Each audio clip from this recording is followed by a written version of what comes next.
त्या ठिकाणी आपण क्वेश्चन नंबर 21 सॉल्व करणार आहे. What is the magnifying power of simple microscope of focal length 5 centimetre if the image is form at the distance of distinct vision.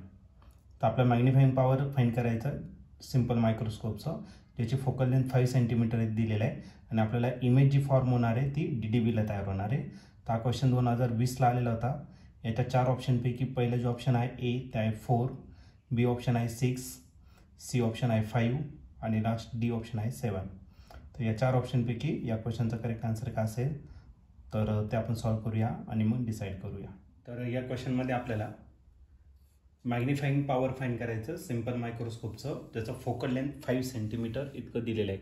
तर given दिलेलं आहे आपल्याला फोकल लेंथ आणि हा जो फोकल लेंथ आहे तो किती तर 5 सेंटीमीटर इतकं दिलेलं आहे.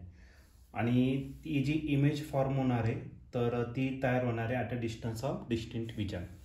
तर डिस्टन्स ऑफ डिस्टिंक्ट विजन म्हणजे काय, तर आपल्याला मिनिमम डिस्टन्स घ्यायचं आपल्या आईजपासून आणि ते फॉर नॉर्मल ह्युमन बिईंग ते किती असतं तर 25 सेंटीमीटर इतकं असतं. तर या केसमध्ये आपल्याला काय करायचं, मॅग्निफाइंग पॉवर या ठिकाणी फाइंड करायचं. मग मॅग्निफाइंग पॉवर DDBला जर फाइंड केलं तर त्याचा फॉर्म्युला राहील 1 + D/F.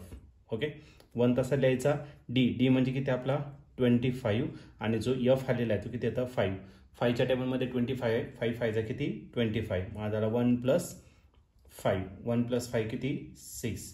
तर हा जो मॅग्निफाइंग पॉवर असणार आहे तो किती असेल तर 6. ओके, आणि या ठिकाणी ऑप्शन जर बघितलं तर ऑप्शन नंबर बी जो आहे तो आपल्या या ठिकाणी करेक्टली मॅच झालेला आहे. मग या क्वेश्चनचं जे आन्सर असणार ते ऑप्शन बी. ऑप्शन बी म्हणजेच काय, magnifying power of simple microscope at DDB = 6.